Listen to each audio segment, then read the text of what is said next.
Last summer, Hounslow Council's deputy leader wrote to you asking for an exemption from the ULEZ for Hounslow Council vehicles. Were you surprised that the Hounslow Council asked for that delay? I'm not aware of that particular delay, but I'm aware that during the consultation there are many views received, and those responses to the consultation form part of the analysis done by the independent company that went into the final report. Well, that's interesting because I read it. It was in a few papers. Anyway, given that 67% of cars in Hounslow are non-compliant, shouldn't the real surprise be that Hounslow Council weren't pushing for a delay for all the vehicles, not just their own?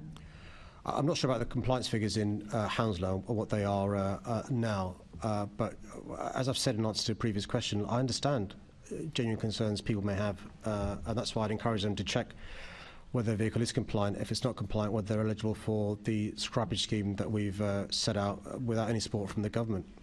Do you not actually understand the hypocrisy of this? So the council approves of your dreadful extended ULEZ scheme.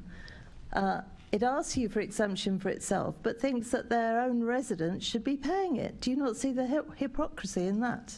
Well, I can't speak to the individual circumstances, but there are discussions we've had with others over the years. So in 2017, 2018, we had conversations with the ambulance service, the fire brigade, the police. That's quite normal, and so it doesn't surprise me that councils want to check that their vehicles are compliant and so forth. And so I'm not clear what the issue is with councils wanting to check their vehicles are compliant and make in response to consultation. No. They want you to give them exemptions.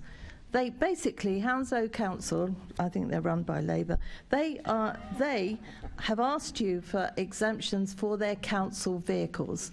I'm saying to you, do you not think that is hypocritical, bearing in mind they've supported this dreadful extended ULEZ scheme of yours, bearing in mind that they've supported that despite the fact that 67% of their residents have got non-compliant vehicles, and yet had the cheek to then ask you to give them an exemption, not their residents, them, for their council vehicles until they replace them. Same old Labour. No, because we entered into a memorandum of understanding with, for example, the ambulance service. The NHS is very much in favour of these policies, the health practitioners are. But we came to an agreement with some of those who needed longer lead-in times when we first embarked on this process. So that I think the issue of people wanting to make sure their vehicles are compliant is a good one.